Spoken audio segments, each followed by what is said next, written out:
Ayan guys, Toyota Hilux, mag-change oil tayo nito.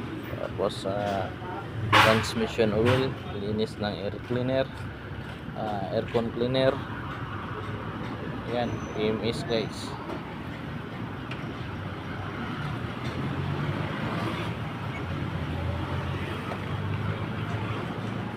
Ayan guys, magpapalit din kami ng fuel filter kasi may marumi na. Ayan, dumi-dumi na po.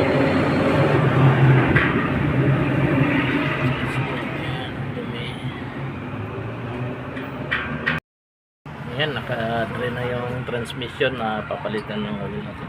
Ayan, marumi na yung oil na. Change oil. Tapos doon magre-refill sa bilibid. Yan, ito yung papalit namin na langis para sa transmission, automatic transmission, mobile brand.